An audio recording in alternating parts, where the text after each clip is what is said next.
time to finish soundtracks for the blind. Let's go with disc number 2. The first song is Red Velvet Wound. This is like a counterpart for to Red Velvet Corridor. So it's no longer a corridor, now it's a wound.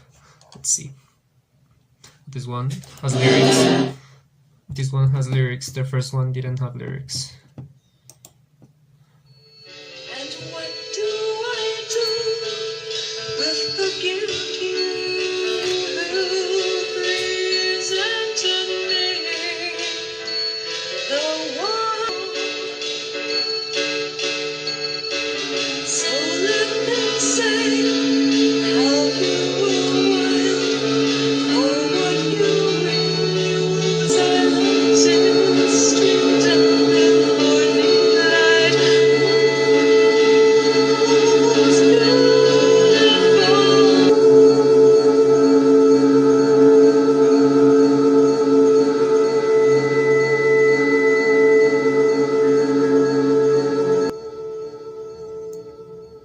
Okay, it's like a counterpart for the intro, and it uses the same instrumental at the end, by the end.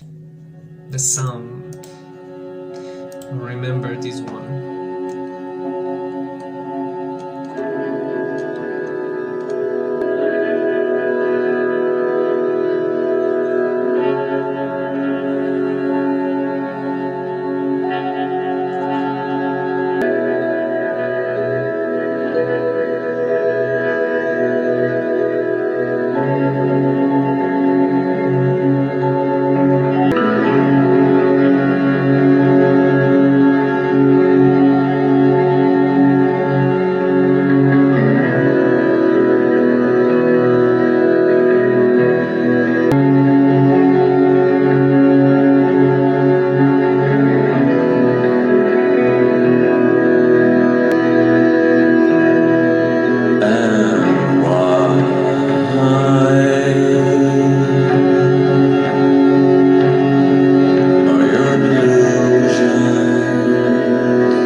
Okay, the song would be like the counterpart for Helpless Child.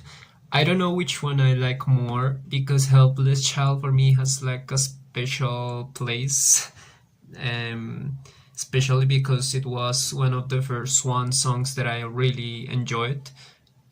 So uh, that's maybe that one is my favorite, but the sound is impressive.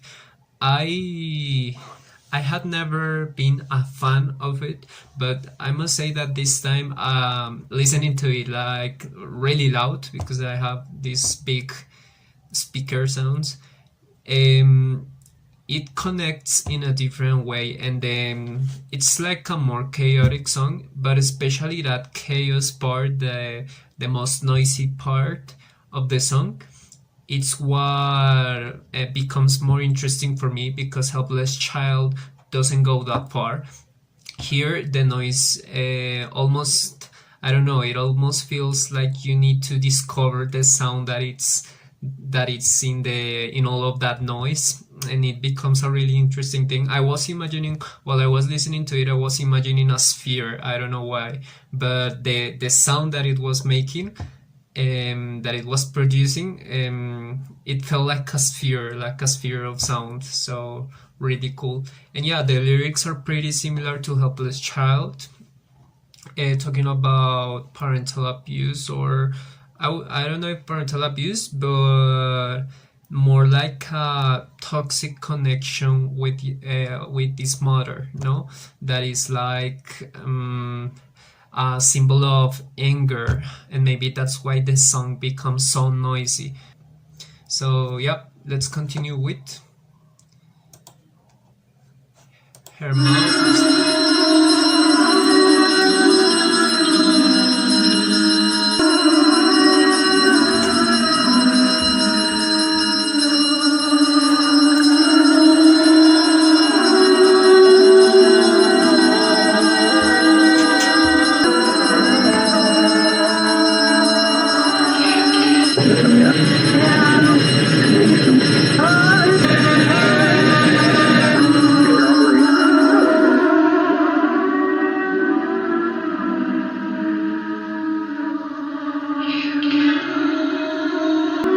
some kind of her favorite music going and had the incense burning and the lights out, lying in the dark.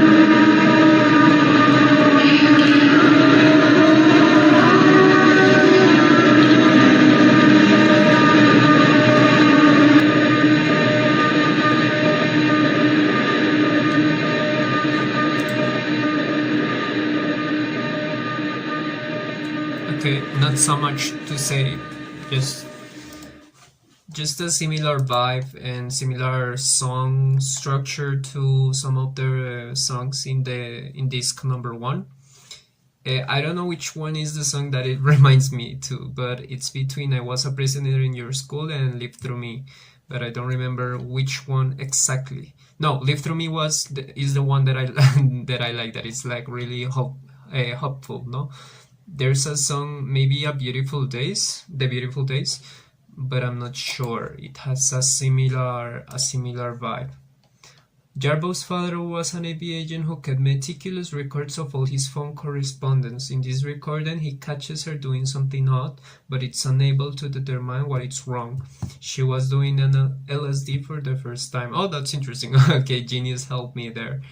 Yeah, I was wondering if it was talking about Jarbo.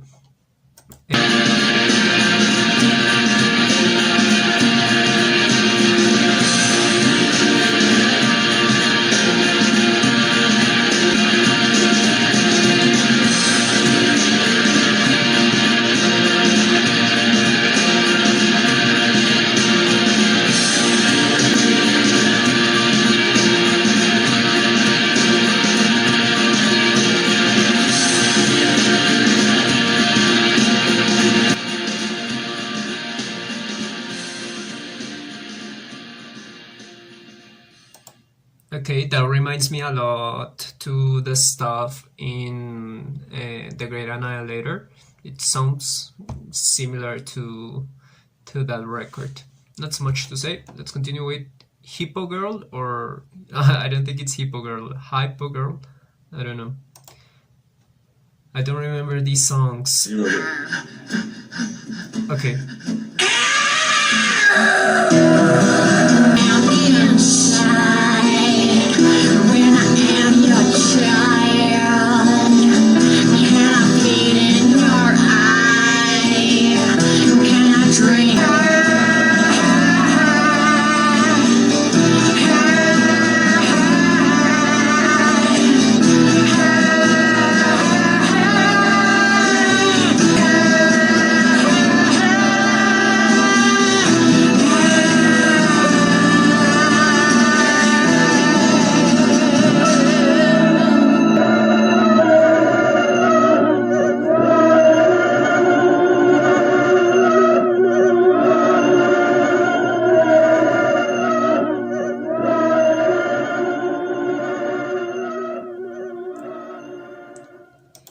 Okay, that one would be the counterpart to Jump Jab Killers, yes. So a really aggressive jarbo with disturbing lyrics.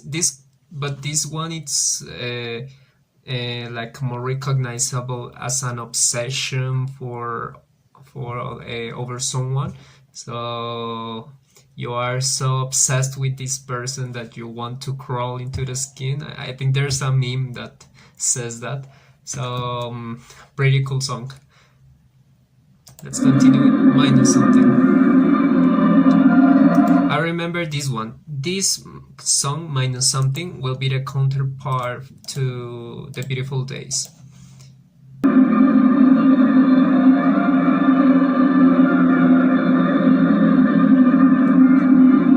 There's been a lot of upsetting, very upsetting things on my face, and just everything. There's some kind of a zest or some kind of life, that seems to be faded to me.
The first part of the album, it's like an introduction to all the ideas and like the main concept of the soundtracks for the blind, but it also offers like the first contact with all the sounds, or similar vibes that you will encounter during the disc number 2. And when you listen to the songs in disc number 2, you can hear little details that are pretty similar or almost the same to the first half, but they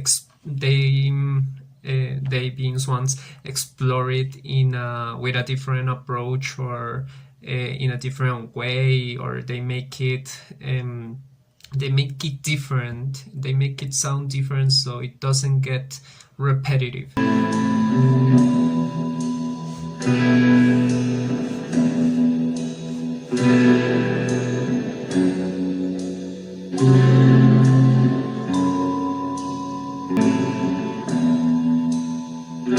You were wrong to resist me.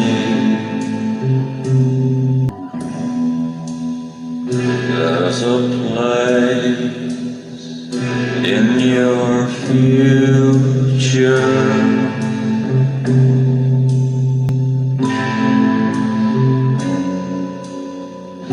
will rise up purified,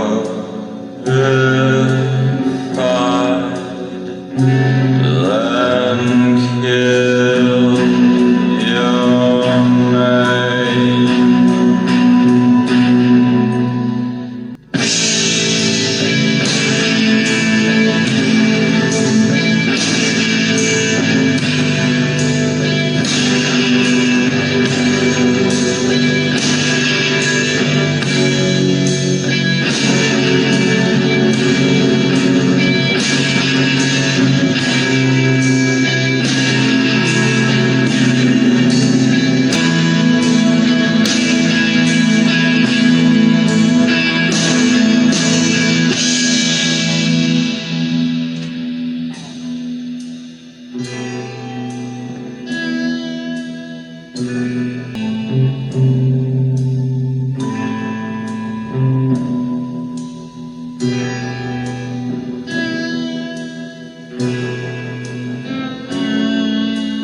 On the floor,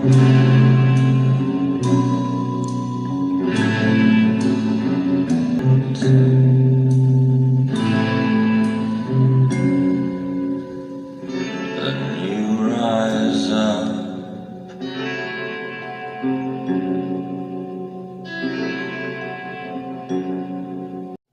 Okay, so I think this song is the one that has the clearest meaning behind. So it's the same. It's like a continuation to the sound. It's the same topic, and actually it starts saying, "You were wrong to resist me. I was wrong to forgive." So in this song, he's talking to his mom, and he's almost I don't know, in making her feel bad on purpose, but he's explaining how he feels and how he perceives himself through her eyes. And he almost says like hurtful things to her, but things that he considers to be true. For example, all the children you injure will rise up purified and kill your name. I don't know if there's a deeper meaning behind that, but what I understand is that your children, your sons and daughters will rise up and will eventually forget what you did to them and the pain that you made them go through, and they will just forget you. They will just forget you, and you will not be important for them. So that would be like killing your name. I want to read the genius anyways. So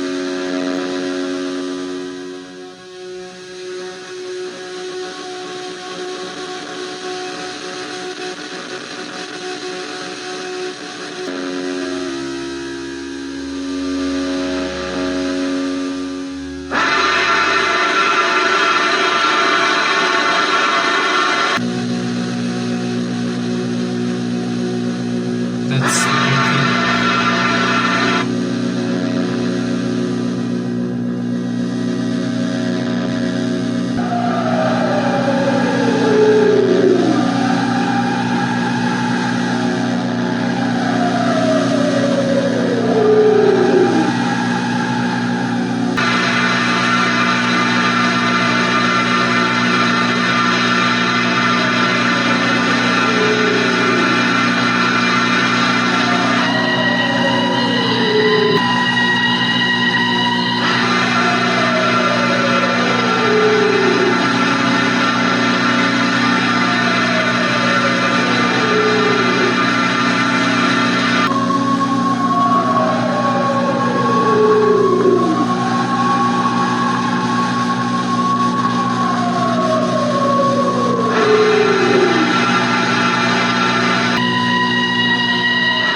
Okay, probably the most uncomfortable song in this record. I read a Reddit thread recently where they were discussing the most disturbing Swan song, and this one was named. Actually, I think this one was number one. I don't know if I agree. I think it's a really uncomfortable instrumental. And the fact that it's called I Love You This Much and that it's after empathy makes it even worse.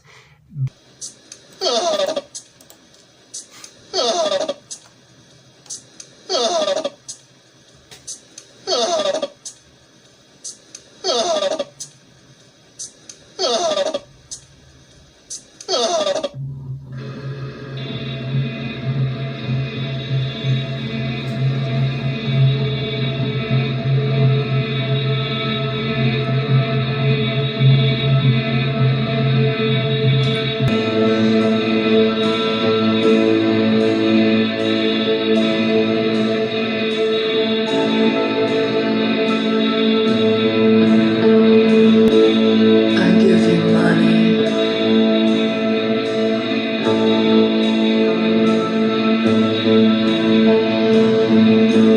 You control me.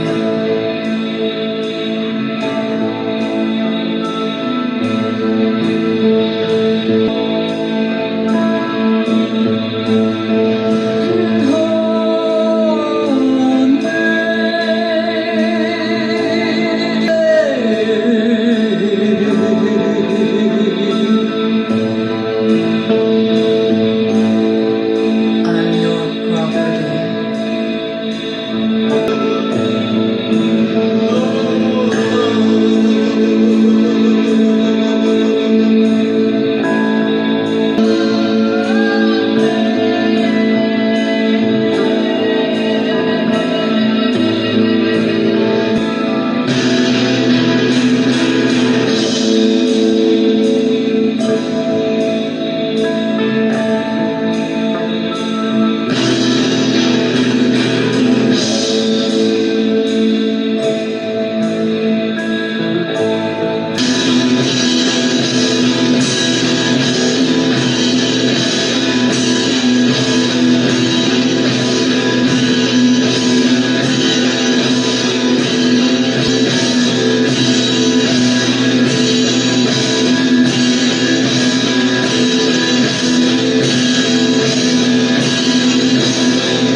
Okay, so I think YRP is for I'm Your Property. Well, this song reminds me a lot of Children of God. I don't know why the instrumental, but the way it is recorded feels different. This album feels, I already said that before in the first part, but this album feels like it's a live album, live or live album, like it's recorded live. It sounds different, I don't know. It doesn't sound like a common studio Swans project, or at least not for me. This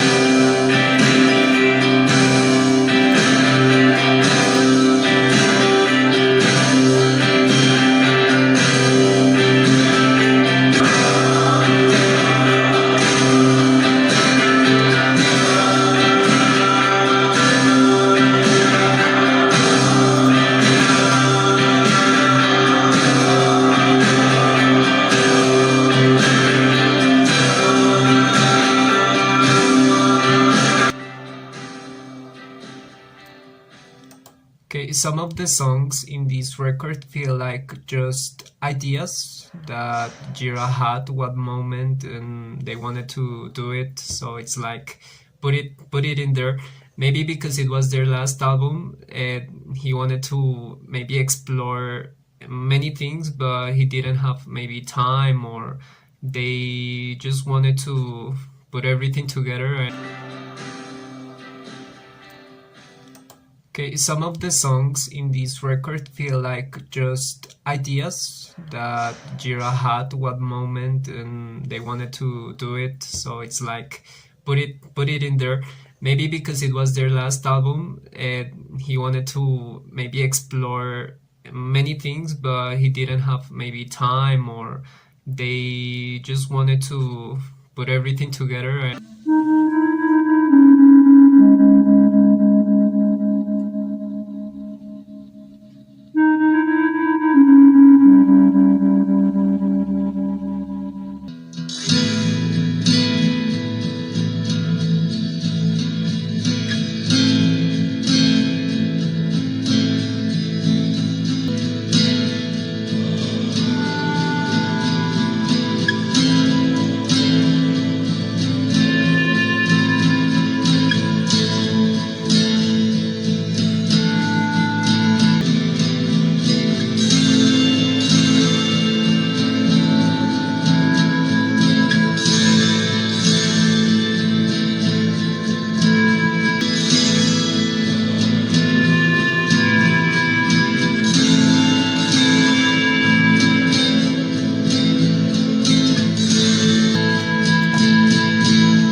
Okay, another interlude of soundtrack.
Thank you very much.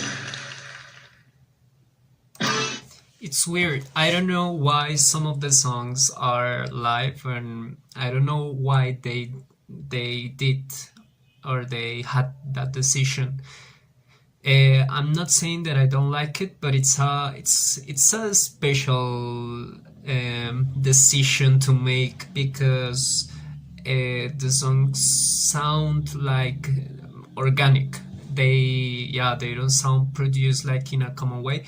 Like I said, it doesn't sound like, for example, you compare this sound to white light, and they don't have anything to do with the other. And let's finish with YRP2 and Surrogate Drone. I will let this play, and then I will give my final opinion of the album.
Okay.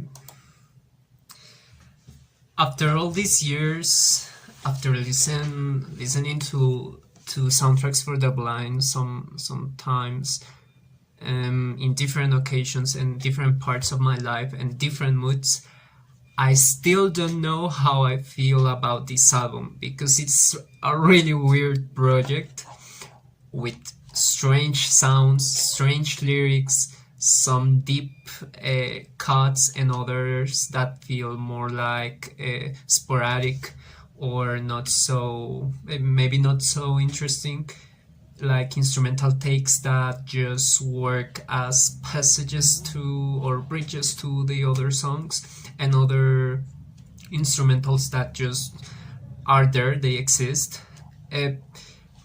In definitive, it's a really special project, and it's obviously really important for Swans' discography, and it's like the end of their first era.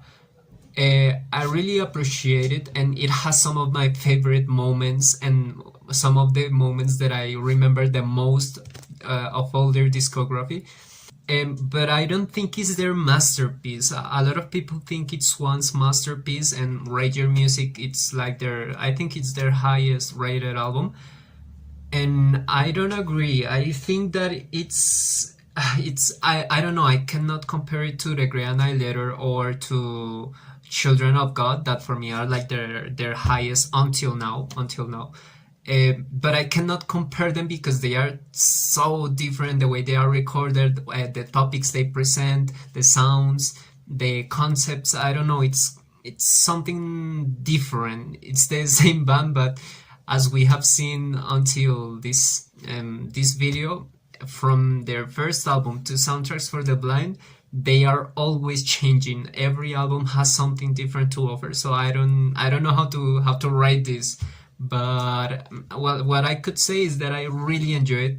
It has some of my favorite songs, some of my favorite moments. It's amazing. It's a really cool experience. Everyone should listen. Everyone that it's interesting in Swans or in music in general, like in a deeper level, should listen to this because it's a really cool experience. But really cool record. I don't think it's their masterpiece, but it's one of their best projects, and it's a really interesting experience. So, yep, that would be Soundtracks for the Blind. See you next time.